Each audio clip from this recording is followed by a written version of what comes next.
Rick Dorsey returned home to his quiet street on Saturday night. He unloaded his garment bag, briefcase, and laptop, knowing his wife Nora wasn't there. After placing his items, he removed his jacket and tie and changed into casual clothes. Having just returned from a business meeting, Rick had told Nora he'd be gone through the weekend to avoid suspicion. He relaxed with a meal of Nora's leftovers and a beer, appearing as a typical husband unwinding after a trip. Rick was actually following a planned script to handle his personal crisis. He had been dealing with grief and intended to address the remaining stages: anger, bargaining, depression, and acceptance during the evening. After midnight, Rick felt ready to proceed. He tidied up the kitchen, cleaned the table, and put his dishes in the dishwasher to delay and grapple with second thoughts. Once done, he grabbed a light jacket, sent a final email, and left the house. He drove away as the garage door closed behind him. At 7:37 a.m., a 911 operator in Sharpsburg answered a call. A young woman speaking from a payphone reported, "I think I need the police. I think a crime has been committed." The operator asked for her location. The woman responded, "I'm on Park Drive, the payphone beside George Washington Park." The operator inquired about the nature of the crime and if she had been attacked or robbed. The young woman on the phone said, "I'm fine, but there's a car at a picnic site in the park with its doors open, the light on, and there's a lot of blood." The 911 operator asked if an ambulance was needed. She replied, "No, there's no one there that I saw, just the car and the blood. I didn't check further because I was scared, so I ran to the payphone." The operator assured her that help was on the way and asked her to stay put to guide the officers. She responded anxiously, "I'm not waiting here. What if the person who did this comes after me? I'm going home." Then she hung up. The operator, seeing the call end, thought it might have been a prank and hoped it hadn't disrupted anything more urgent. Around 2 p.m. on Sunday, Detective Peter Raymond approached a car in the Dorsey driveway. As the driver, a short-haired blonde, got out, she introduced herself as Nora Dorsey. Detective Raymond, from Sharpsburg Police, informed her he was investigating her husband Rick, whose abandoned car was found in George Washington Park. He showed his ID before putting it away. Nora was confused, explaining Rick was in Pittsburgh and left his car at the airport during trips. Detective Raymond confirmed the car was Rick's by checking the license plate and VIN. Nora, now worried, suggested the car might have been stolen from the airport. She moved toward her home's side door as Detective Raymond asked when she last spoke to her husband and if she could call him, mentioning if he had a cell phone.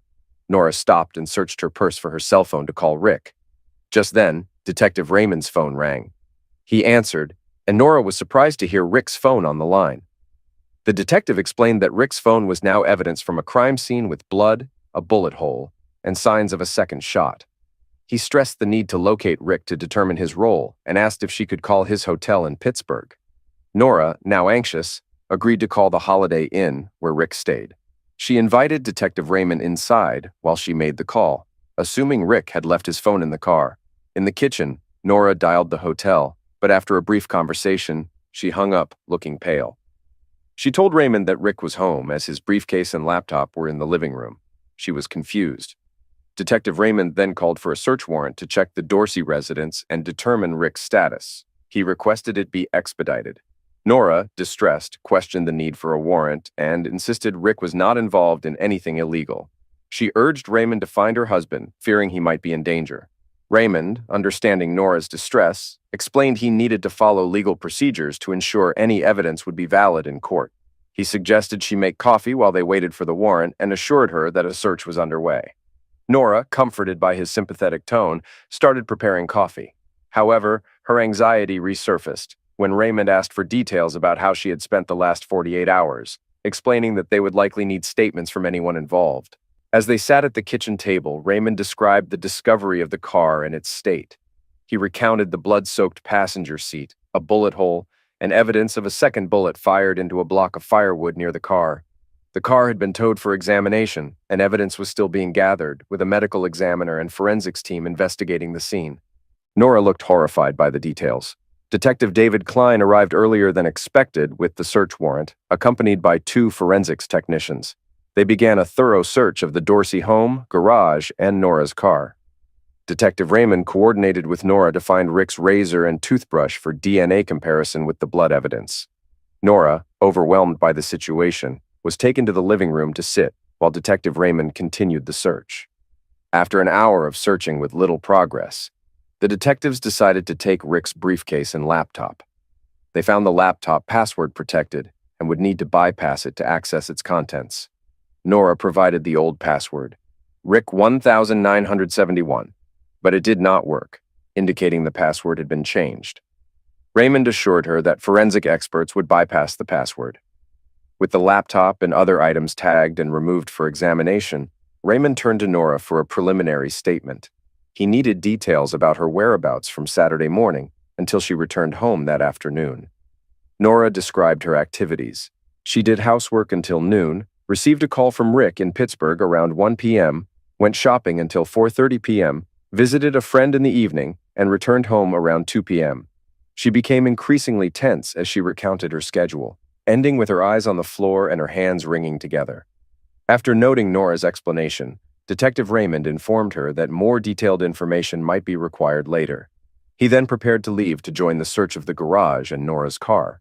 Before departing, he requested recent full-body and headshot photographs of her husband, as they only had his driver's license photo. Nora quickly retrieved a photo album, and Raymond reviewed several pictures. He chose a group photo showing Rick with Nora and another man, as well as a good headshot. These photos would be useful for distribution among patrol officers. As Nora handed over the selected photos, Raymond inquired if the man in the group photo was a relative of Rick. He suggested that a DNA sample from a sibling or parent could be helpful if they couldn't obtain usable evidence from personal items. Nora quickly replied, "No, that's Clyde Moore. He's my husband's best friend since grade school. My husband doesn't have any relatives who live near here." Detective Raymond joined the team in the garage, leaving Nora looking distraught at the kitchen table. Her husband was missing, and her lack of knowledge about his whereabouts added to the detective's suspicions. The search revealed blood on the accelerator and brake pedals of Nora's car, prompting its tow for further analysis. As the technicians packed up, the detectives discussed Nora's situation. Raymond was unsure about her involvement, while his partner, who had only just arrived, found her reactions typical of a worried spouse but was also uncertain about her role. Raymond decided to check Nora's reaction to the news about the blood and the car being towed, asking his partner to join him. The two detectives approached the side door, knocked, and went inside. Nora Dorsey was on her cell phone, and she looked startled as the two men entered the kitchen. She quickly hung up without finishing her call and exclaimed, "You're back! I thought you were done here!" Peter Raymond moved to the side, giving his partner a clear view of Nora Dorsey. "We thought we were finished too, but the forensics team found what seems to be blood smears on both the brake pedal and accelerator of your car. We're taking your car to the impound for a thorough inspection. I hope that's okay." Nora looked truly surprised and responded, "Blood in my car? How did that get there? I didn't notice any blood at all." The detectives kept their eyes on her as one of them said, "We're trying to figure that out. We don't know yet if it's connected to the recent incident in the park, but if it matches the blood found there, we'll definitely need some answers. We also need the shoes you wore today. I haven't been to the park in weeks. I can't understand how there could be any blood in my car, especially not like what you described in my husband's car." While she spoke, she took off her shoes and handed them to Detective Raymond. After doing so, she slumped back in her chair, covered her face with her hands, and started to cry. Realizing there wasn't much more to be done without additional information, the detectives said their goodbyes, leaving her slumped in her kitchen chair. "What's your take, Dave? Do you think she's genuinely a worried wife, or could she be putting on an act? Did you see how she was on the phone when we walked in and then abruptly ended the call?" David Klein shook his head and replied, "Honestly, Pete, I'm not sure. She seems sincere, but you never know. If the blood in the car matches the husband's, there's a good chance she might be involved. We see that pattern often. It might be worth checking out their backgrounds, talking to friends and neighbors. Someone might have useful information. As for the phone call, she was probably chatting with a close friend. Women often turn to their best friends when things get tough." "Yeah, you're probably right. Some good old-fashioned digging might uncover something useful. I'd really like to find out why he arrived in town 2 days earlier than planned. That could be a key detail." When he reached his car, Detective Raymond took out a plastic evidence bag, placed the shoes inside, and sealed it securely. After arriving separately, Detectives Raymond and Klein returned to the station alone, reviewing clues but finding no new leads. They spent their shift on reports and paperwork, with no updates from the lab. The next morning, they were eager to continue but found a stack of forensic and medical examiner reports. After reviewing, they realized more information was still pending. Peter suggested waiting for additional reports before making conclusions, while David proposed checking computer analyses, contacting Dorsey lawyer, and speaking with his colleagues. By 9 a.m., they met with Rick Dorsey lawyer, Robert Graham, who confirmed the authenticity of several email messages from Dorsey Computer. The detectives thanked him and left. On their way to ABC Industrial, Peter noted that spouses are often involved in such cases, but more investigation was needed. At Rick Dorsey's workplace, they were promptly directed to his supervisor, where Detective Klein led the inquiry into Rick's abandoned car.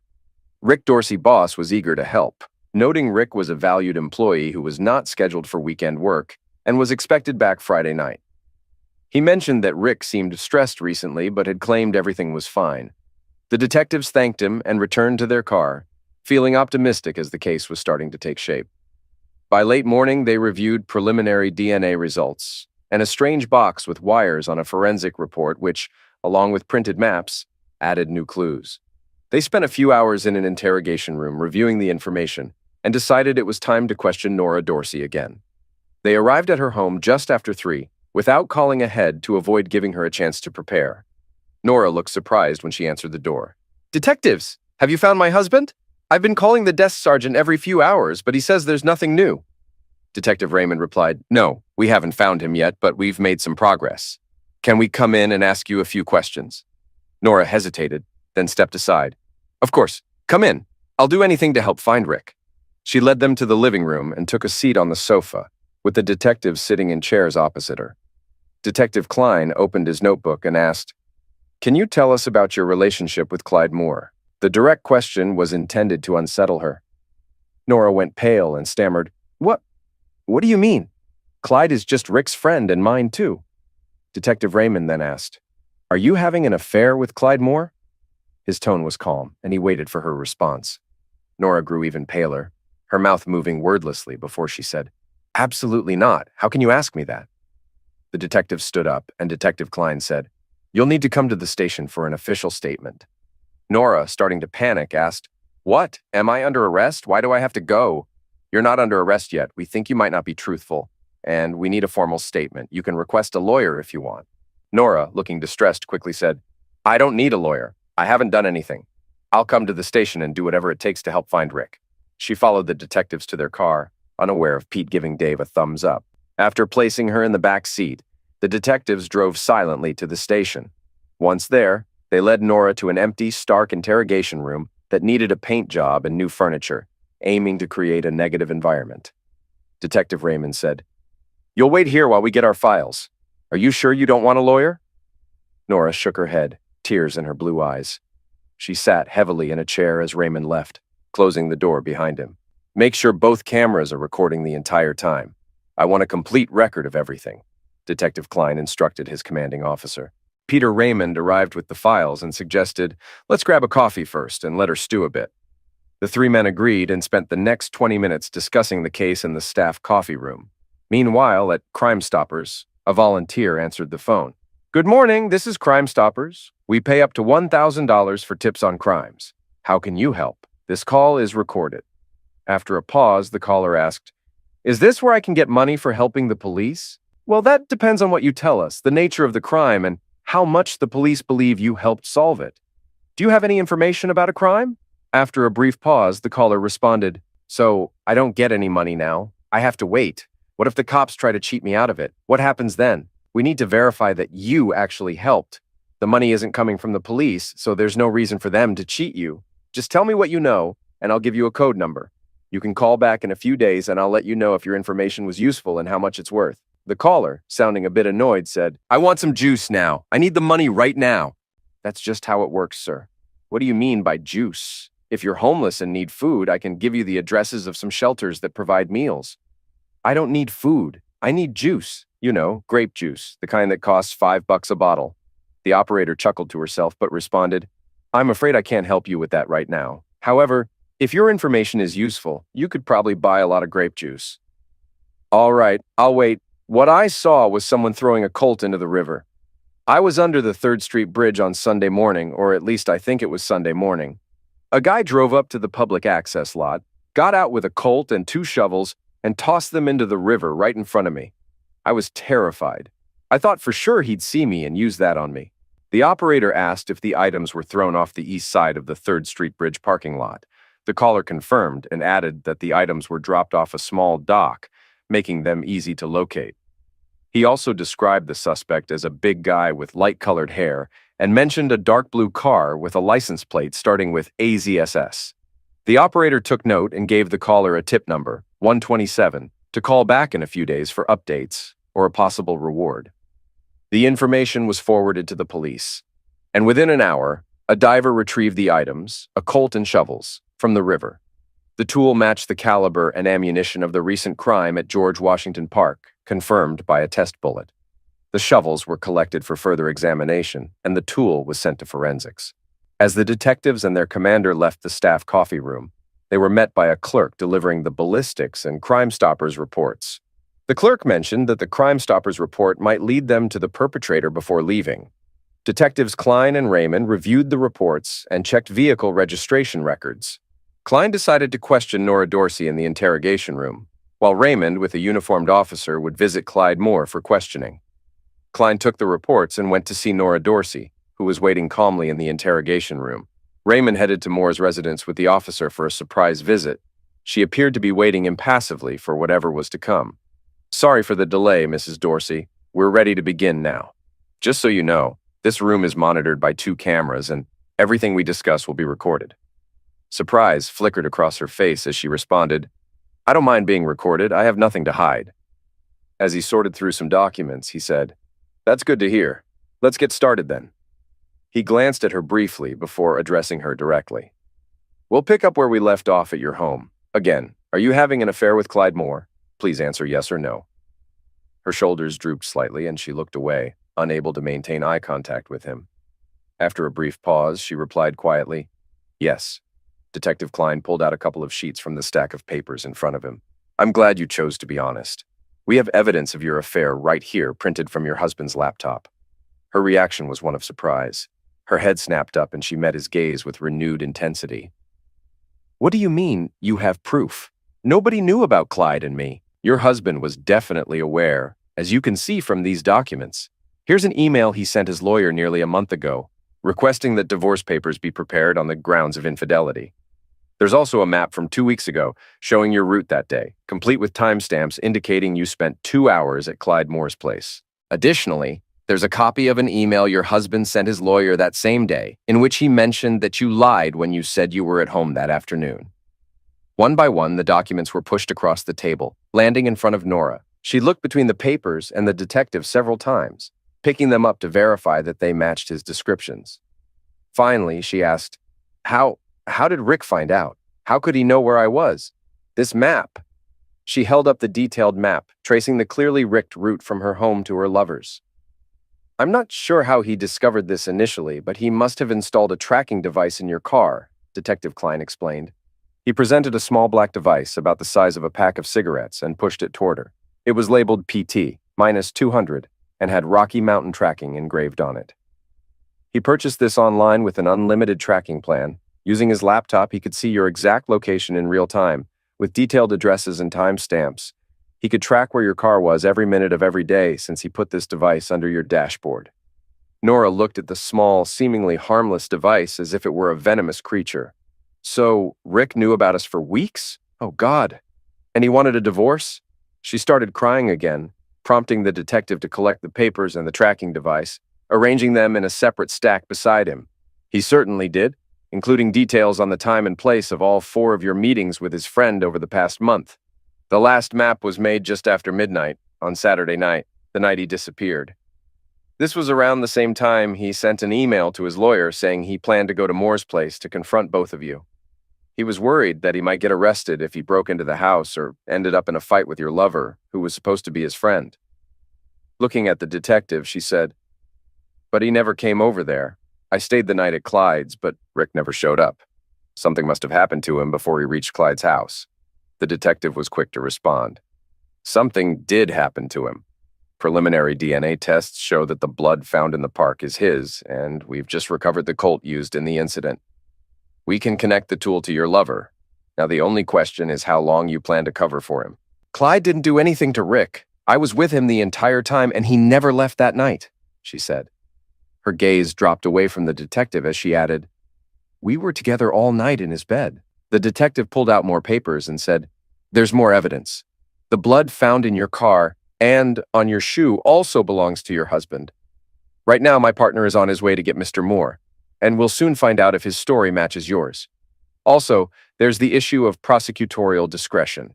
Whichever one of you reveals what really happened and where we can find your husband's body will likely get a better deal in court.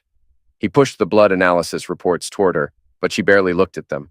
Rick isn't dead. He can't be dead. I love him. I need him, she cried, clearly distraught.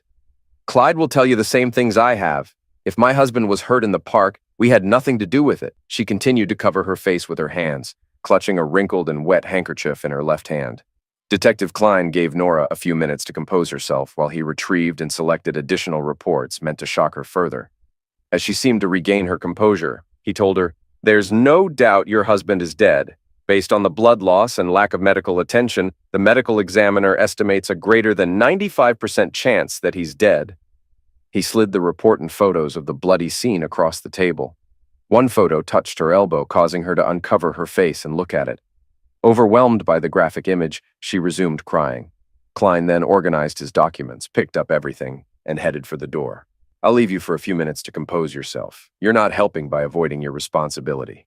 Klein set the reports on his desk, shook his head at his commanding officer, and went to the break room for coffee. Meanwhile, the commanding officer monitored the interrogation room to ensure Nora's safety. As Detective Raymond left the station, he felt confident they had enough evidence to resolve the Rick Dorsey case soon. He wondered if Clyde Moore might have fled, concerned about the evidence against him. At the Moore residence, Raymond arrived with a backup patrol car. After exchanging pleasantries with the officers, they approached the door. Clyde Moore answered, looking curiously at the two strangers, one in uniform and the other with a badge. Raymond introduced himself and explained they needed Moore to come to the station for questioning about Rick Dorsey's disappearance. Moore, surprised, asked if he was under arrest and expressed confusion about how he could help since he knew little about Dorsey's case. Raymond reassured him that they just had some questions and he wasn't under arrest. Moore, stunned, agreed to come along. He sat in the back of the unricked car while Raymond and the uniformed officer sat in the front, following department protocol for backup. Raymond first arranged for a squad car to return his partner to his patrol car later. Then he asked Moore about his relationship with Mrs. Dorsey. Moore said he only knew her as Rick's wife and mentioned his landscaping business, Moore's Landscaping, which worked on commercial projects, including those for the city. At the police station, Moore was taken to an interrogation room next to Nora Dorsey's. He waited alone as Raymond went to retrieve files from Detective Klein's desk. The questioning of Moore mirrored that of Nora Dorsey. Initially denying an affair, Moore eventually admitted to a 4-month relationship with Nora after being confronted with emails and tracking reports.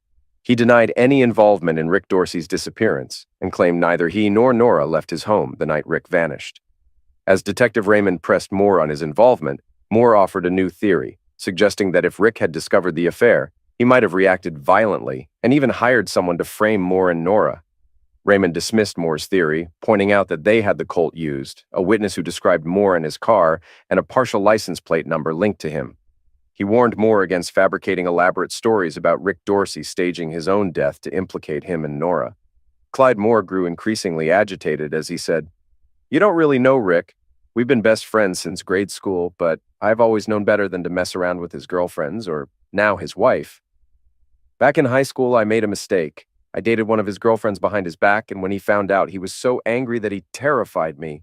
Even though I'm bigger and stronger, his anger was intimidating. He warned me then that if it ever happened again, I'd be in serious trouble. The detective listened with a hint of amusement. So, you're saying you were actually afraid of what he might do if he found out, but you still went ahead and slept with his wife? That doesn't make much sense. Clyde, now more subdued, admitted, Yeah, it was dumb. I couldn't help myself. We had this thing building up between us for years, and I finally made a serious move a few months ago. We've been seeing each other regularly since then. I don't know how he could have found out. We were so careful. The detective flipped through his reports before responding. It was definitely a mistake. A lot of our self-endings are fueled by stupid decisions like this, the classic love triangle. But in this case, it seems pretty clear that you and Nora are the ones involved. You might as well tell us what really happened. Did he catch you off guard and things went wrong? Or was this planned from the start so you could be together without worrying about him finding out? The idea that he planned his own murder doesn't make sense. He already had his lawyer working on a divorce. Why would he suddenly choose to go this route? Clyde Moore insisted that neither he nor Nora was involved in Rick's disappearance, claiming their affair was over and had never been significant. Detective Raymond told Moore there was enough probable cause to search his house, car, and office. He advised Moore to confess to potentially get a lighter sentence, but warned that the situation could worsen. Moore angrily denied any involvement, suggesting Nora might be to blame, but claiming he didn't know what she did. Raymond left the room, noting that suspects often shift blame and hinting that Moore wouldn't be leaving soon. Outside, Raymond discovered that shovels found in the river were from Moore's landscaping. He was frustrated by how suspects often underestimate investigations. The detectives quickly presented their findings to the DA. Although they only had circumstantial evidence and no body, the DA agreed to file charges. Within 30 minutes, Nora Dorsey and Clyde Moore were charged with Rick Dorsey's murder. Despite their protests, the case was now in the hands of the prosecution. Nora and Clyde were then taken to the police station for fingerprinting and booking photos. Clyde was visibly angry, while Nora, overwhelmed, struggled between crying and trying to smile. Afterward, they were led to adjacent holding cells where they finally had a chance to talk since the charges were filed. "What are we going to do, Clyde? They can't really believe we did something to Rick, can they?" Nora asked, still sniffling occasionally, but mostly past her tears. "It looks like we'll need to get lawyers," Clyde replied. "Unless you want to share one with me.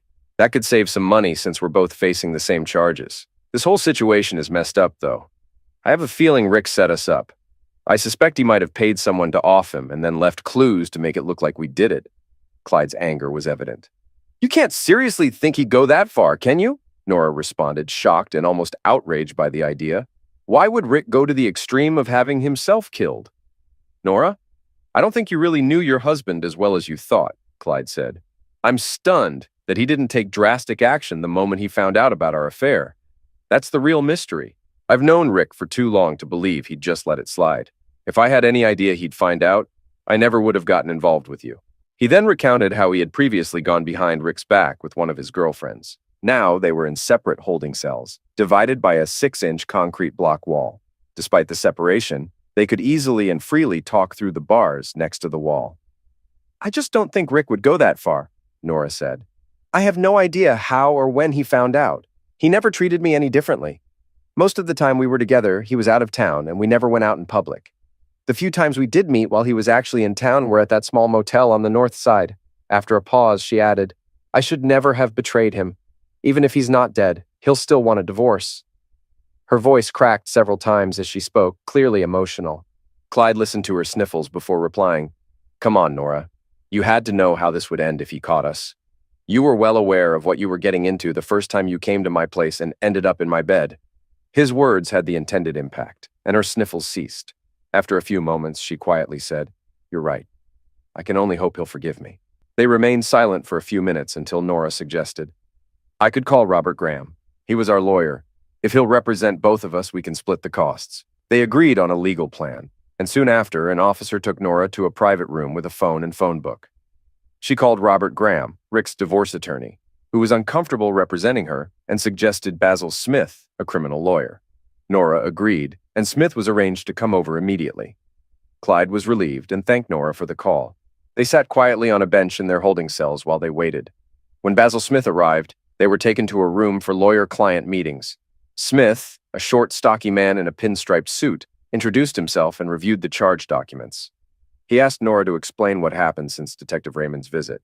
Nora, becoming emotional as she described the arrest and fingerprinting, insisted she was innocent and loved Rick, saying she could never harm him.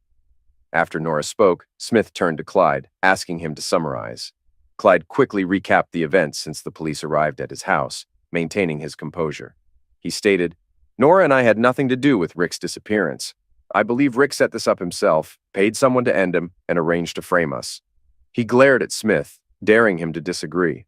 Nora's reaction to Clyde's claim caused her to start crying again. Smith, focusing on practical matters, said, "We need to concentrate on your bail. Given the charges, I expect it will be about $100,000 each. Will this be a problem?" Nora looked alarmed and asked, I need $100,000 for bail. She was on the verge of panicking, knowing she didn't have that kind of money. No, Nora, you only need 10% of that, which is $10,000 in cash, to cover a $100,000 bail. The state doesn't require the full amount unless the judge specifically says so, her lawyer quickly clarified. With the situation explained, both Nora and Clyde believed raising bail would be straightforward and were eager to know if they could be bailed out immediately. However, their lawyer informed them that they would be arraigned the next morning, at which point bail would be set. Until then, they would spend the night in their holding cells, a prospect they found distressing. The lawyer said little could be done until the arraignment. He planned to meet with the DA to review the evidence and understand their situation. That night, Nora and Clyde struggled to sleep in their cells, enduring noisy cellmates and poor conditions. By their 10 a.m. court appearance the next day, they were exhausted. They pleaded not guilty, and bail was set at $100,000. Clyde posted $10,000 and was released by early afternoon. Nora, lacking funds and home ownership, needed her parents to cover the $10,000 shortfall. She spent another night in custody and was released by noon the next day. After returning home, she discovered Rick had withdrawn funds from their joint account 10 days before his disappearance. An email from Rick to his lawyer revealed he took the money to prevent Nora from claiming it in their divorce, but planned to return it after the settlement.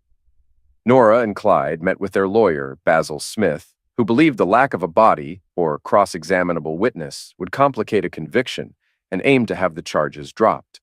Smith suggested hiring a private detective to investigate if Rick had staged his own disappearance. Clyde agreed, but Nora, still believing in a carjacking, was reluctant to accept the evidence suggesting Rick was likely dead. The private detective found no new information. Efforts to locate the tipster who reported the Colt and shovels and canvassing areas frequented by transients yielded no leads. The lack of follow-up from the tipster remained unexplained. Basil Smith noticed growing discord between Nora and Clyde. After their release, Clyde proposed continuing their relationship now that Rick was out of the picture. Nora firmly rejected him, expressing her sorrow over Rick's loss and ending in tears. Clyde's response was dismissive, leading to their communication being limited to interactions with their lawyer. Their once passionate affair had turned cold. Just over a month after their release, Basil Smith arranged a meeting with DA Jeff Bagden, hoping the charges would be dropped. Nora and Clyde were eager to move on from the persistent harassment they faced from crank callers and nosy acquaintances. They were surprised by DA Bagden's youthful appearance and casual demeanor. He began by announcing that, based on the final reports and evidence, he was offering a reduced sentence of 8 to 12 years in exchange for a guilty plea to second-degree murder. Nora and Clyde were shocked, loudly proclaiming their innocence while their lawyer questioned the DA's justification for the plea offer. Bagden presented new evidence. DNA from blood samples on Clyde Moore's car matched Rick Dorsey, and a scrap of black polyethylene found under Rick's car matched material from Moore's landscaping business. Nora, furious, demanded to know what Clyde had done. Clyde appeared stunned by the new information. Basil Smith quickly intervened, silencing Nora and taking note of the DA's evidence. Clyde reacted immediately to her accusation.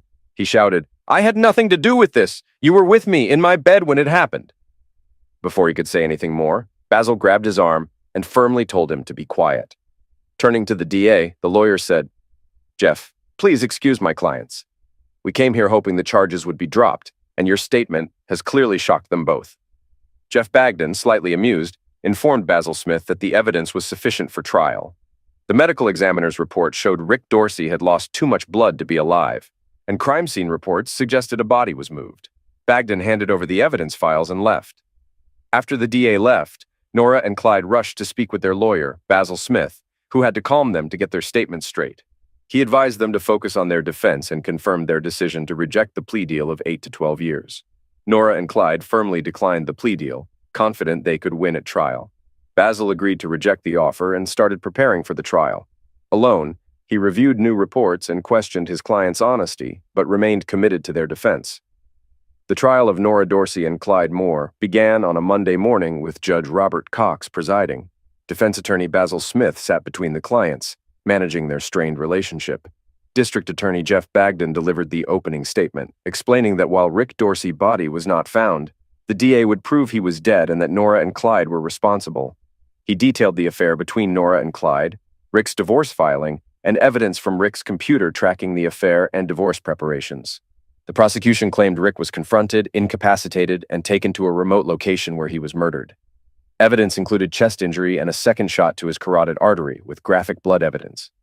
Nora struggled to stay composed during the DA's presentation, but her lawyer calmed her after several warnings from Judge Cox. The DA described how Rick was wrapped in a plastic shroud, placed in Clyde's car trunk, and buried at an unknown location. The murder tool and shovels were found in the river due to a tip. Forensic evidence linked Nora and Clyde to the crime scene.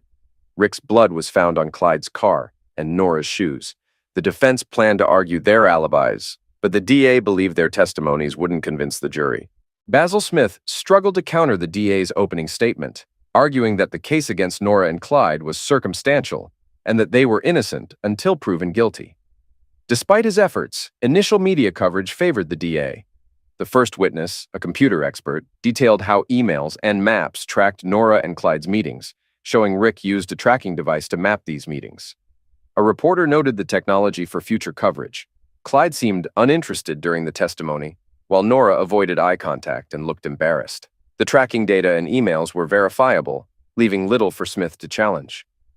After lunch, the trial continued with testimony from a 911 operator and patrol officers about discovering Rick's car. The detectives and forensic experts then provided detailed and graphic descriptions of the crime scene, including photos of bullet holes, blood, and drag ricks.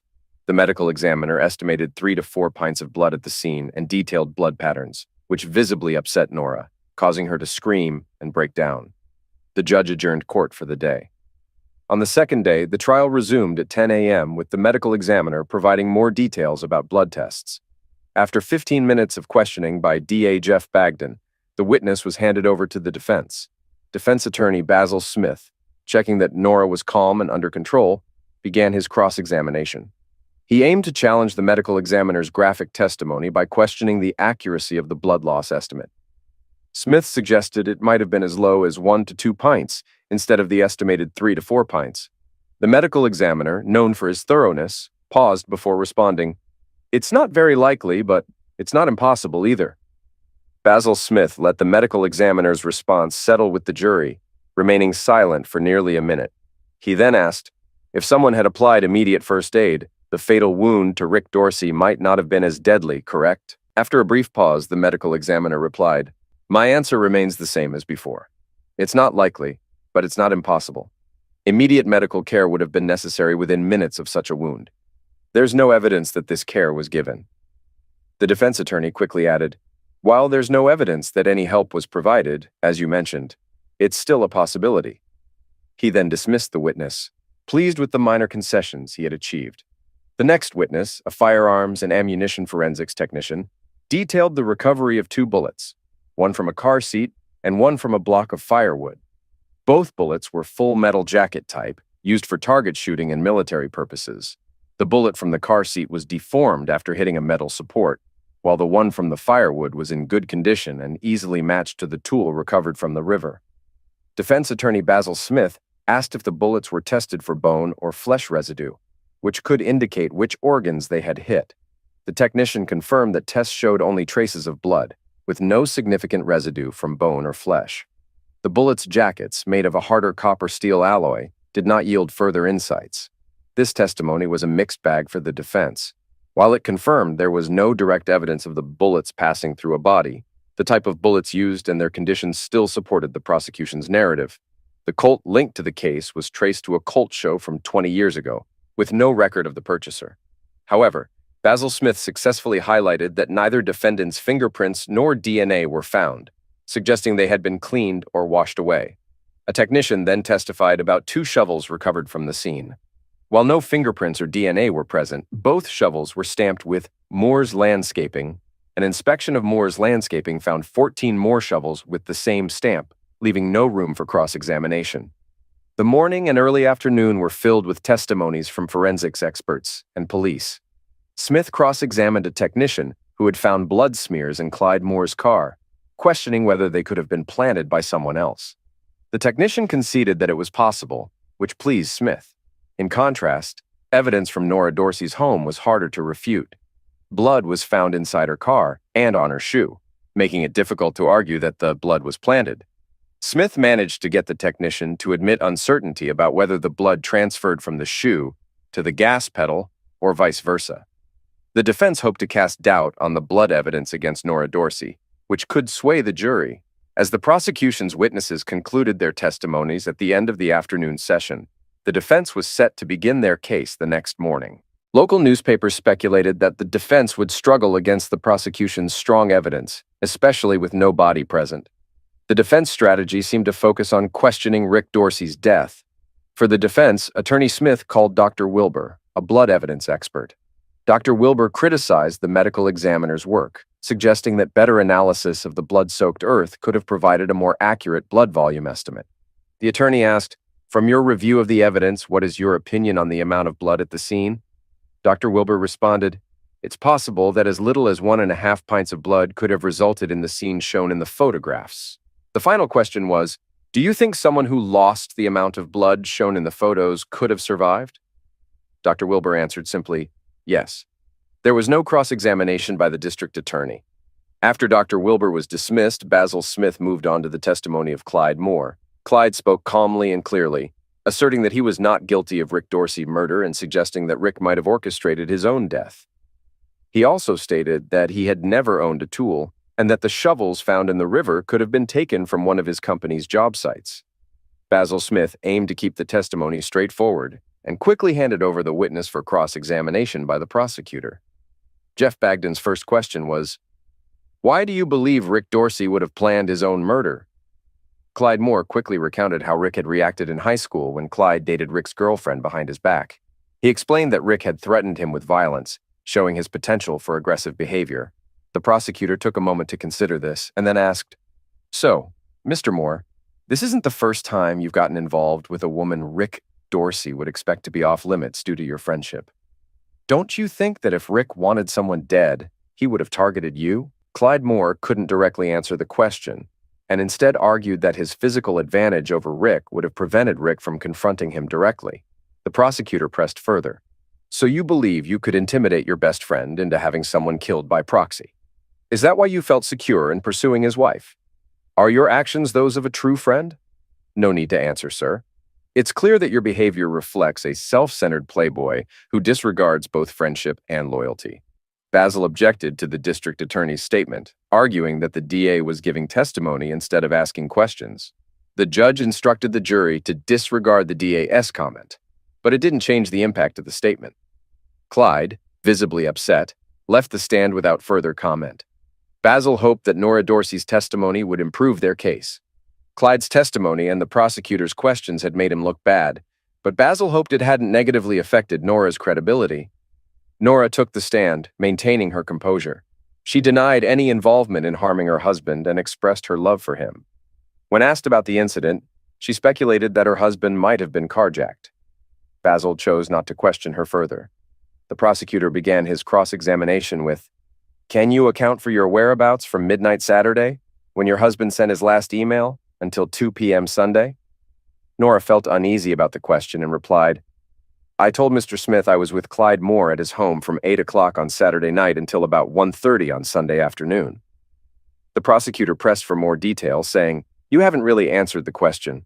Could you provide a detailed account of what you did from midnight Saturday until you got home on Sunday?" Nora appeared flustered and uncomfortable. She finally said, "At midnight, I was in Clyde's bedroom and we were, having closeness." The prosecutor kept prompting her to continue despite her hesitation. "How long did this last?" the prosecutor asked, waiting for her response. "Well, we went to sleep at around 1 o'clock. It might have been a bit later," Nora answered, still visibly uneasy.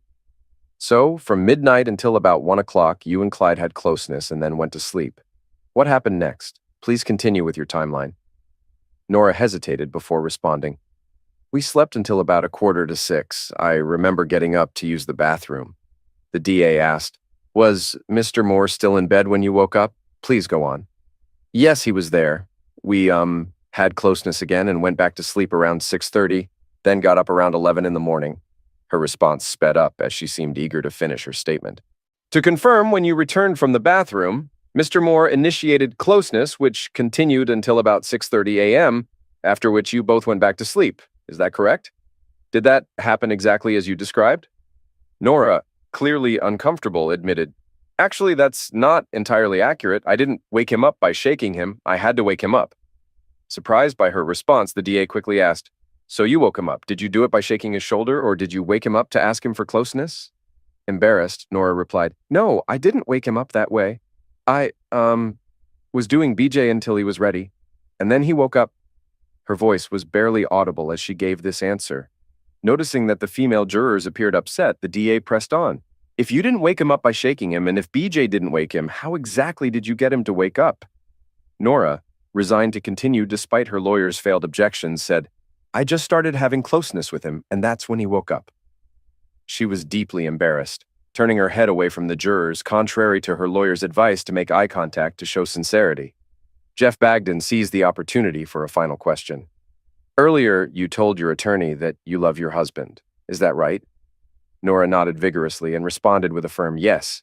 Then he said, I'm a bit confused. You claim to love your husband, but you just described spending the night he was ended in bed with his best friend, having closeness and showing no concern for him. How can we believe you weren't involved in his murder? Nora, tearful and hiding her face, didn't answer the prosecutor's last question. Judge Cox eventually ended the session and announced a lunch break. After regaining her composure, Nora joined her lawyer and co-defendant for a somber lunch. Basil Smith warned them that the case could go either way, feeling pessimistic due to their poor performance on the stand. The afternoon session concluded quickly, with no additional defense witnesses. Closing statements were delivered. The prosecutor argued the evidence was overwhelming, while the defense highlighted the circumstantial nature of the case, the missing body, and the lack of motive. The jury began deliberations by 4 p.m. and adjourned for the night. The next morning, Nora, Clyde, and Basil waited anxiously in his office for the jury's verdict. While waiting, Nora and Clyde set aside their differences, discussing their chances of acquittal. At 3:30 p.m., they received the verdict. Nora's parents visited town for the trial but didn't attend the courthouse, sparing them from hearing her testimony. They stayed in touch with the court and were present when the jury's decision was announced. Nora was grateful for their support as she faced the verdict. The verdict was read quickly. Nora and Clyde were found guilty of second-degree murder. Shocked and devastated, Nora broke down in tears while Clyde pounded the table in frustration. They were handcuffed and taken into custody, given a brief moment to speak to their families. They were informed they would return in a week for sentencing. During the week between conviction and sentencing, Nora's parents visited her daily, while Clyde had one visit from a cousin. Clyde struggled with the reality of his situation while Nora remained in denial. Sentencing was swift. Both received 15 years to life. Basil Smith promised to review the case for an appeal. Within 3 days, Nora and Clyde were transferred to state prison. Nora was sent to a reasonably reputable women's prison, while Clyde was assigned to a troubled facility known for disturbances. After the trial and sentencing of Nora Dorsey and Clyde Moore, the case quickly faded from local news, overshadowed by new events and crimes. The last coverage showed prisoners being transported to state prison, and then the media moved on. A few months later, Basil Smith and District Attorney Jeff Bagden met for drinks. Basil admitted he was surprised by the convictions, noting that the defendants' consistent stories had led him to believe they were likely innocent. Jeff noted that despite their claims, the jury didn't believe them, and while he found the case troubling, he had to accept the jury's verdict. About a year later, Basil saw a news article about a riot at the men's prison where Clyde Moore was held. Clyde had been stabbed and was in guarded condition, but would survive. This news reminded Basil of the case, which had troubled him for the first year after the trial. Despite thoroughly reviewing the case transcripts, he found no legal grounds for an appeal. On a quiet Wednesday morning at the Innocence Project in New York City, the receptionist received a large FedEx package. After signing for it, she opened the envelope to find a DVD, a sealed biohazard bag, and a multi-page letter. The letter seemed to deeply affect her, showing a range of emotions. Once she finished reading, she called Tony via intercom, saying, "Tony, could you come out here? We've got a package that I think will interest you. It seems to involve some murder convictions that might need to be revisited." A minute later, Tony Kelly, a tall, red-haired young lawyer in a short-sleeved shirt and jeans, emerged from his office, thanked the receptionist, and took the package. Tony had recently graduated and was working at the Innocence Project before moving on to a high-paying Wall Street firm. He enjoyed making a difference for those wrongly convicted, even though he knew his time there was limited. Back at his desk, Tony placed the package's contents, a letter, a DVD, and a sealed bag on his blotter.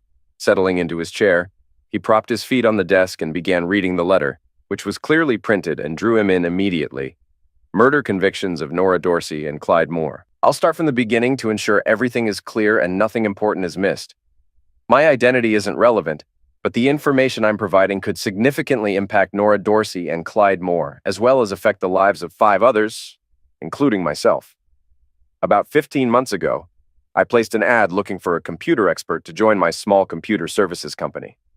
I hired a man, whom I'll refer to as Rick, after a brief interview showed he was highly skilled and knowledgeable. Rick proved to be an exceptional worker, contributing to a 50% growth in my business within 2 months due to his expertise and dedication. When Rick started working for me, he mentioned he had just moved to town and hadn't found a place to live. I was considering renting out a basement room in my home for extra income as my business was still growing.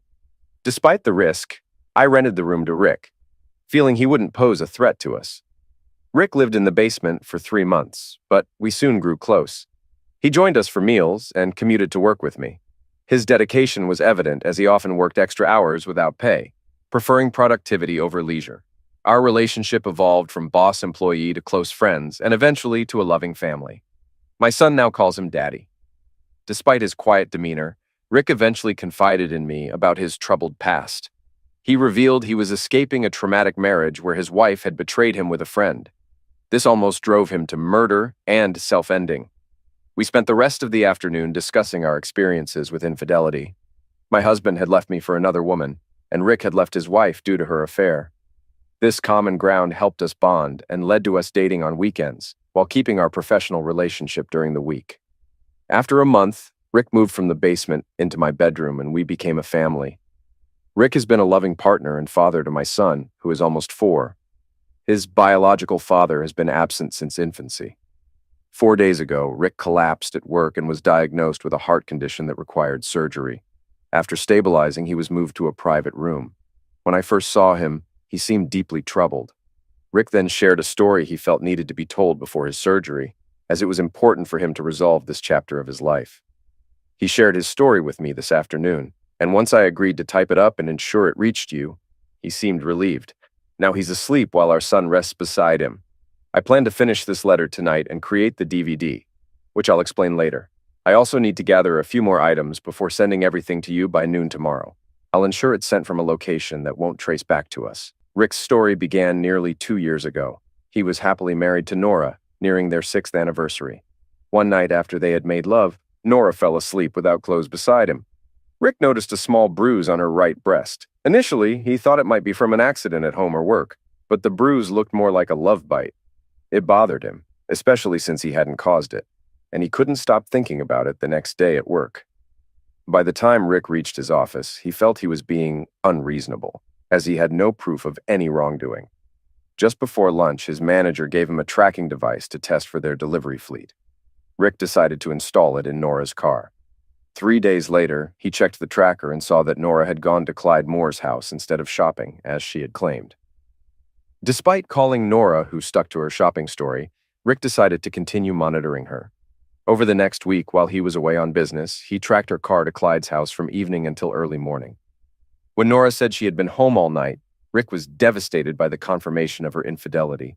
When Rick returned from his trip, he was devastated by his wife's betrayal and contemplated revenge. Knowing Clyde's reputation as a ladies' man, Rick was shocked to find out he was involved with Nora. On his first night back, Rick visited the elderly widow next door to borrow a wrench, but instead took a hidden Colt from her late husband's toolbox. He intended to use it to end Nora and Clyde, then himself. He planned to catch them together before executing his revenge. While waiting for the opportunity, Rick decided to frame them for murder. He spent 2 weeks devising and gathering everything for his plan. Confident that Nora and Clyde would meet during his next business trip, he set his plan into motion when he saw her leave for Clyde's house. Rick created a paper trail to make it look like he was divorcing Nora and almost forgot to send an incriminating email to his lawyer that would implicate Nora and Clyde. Before leaving, he fired into his car's passenger seat and a block of wood using his neighbor's Colt, muffling the sound with an old blanket in his garage. This was a key step in his revenge plan. He closely followed the trial online, and the court reporters covered most of his actions. For a full understanding, check the archived newspaper articles and trial transcripts. Rick set up his plan in a park near Clyde's home, using a gym bag full of evidence and a picnic table covered with a blanket. Rick started by setting up a drag rick with firewood, plastic sheeting, and a spare tire to lead to the road. He returned the tire to the trunk, placed the wood around the picnic site, and packed away the plastic. Using a small maglite, he worked in the dark, worried about being seen. He then collected nearly 2 pints of his own blood, using a needle and medical supplies he bought under the pretense of caring for his elderly mother. After diluting the blood with distilled water, he used it to create a scene that suggested a violent struggle. He squirted blood in a pattern to mimic arterial spray, spread more around the car seat and ground, and poured it into bullet holes in the firewood and passenger seat. I hope I've captured the details accurately, as I don't want to disturb him before his surgery tomorrow. I'm hoping for a smooth procedure and his recovery. Rick planned to make a DVD documenting his actions. He took before and after photos of his setup in the park, including pictures of himself drawing blood.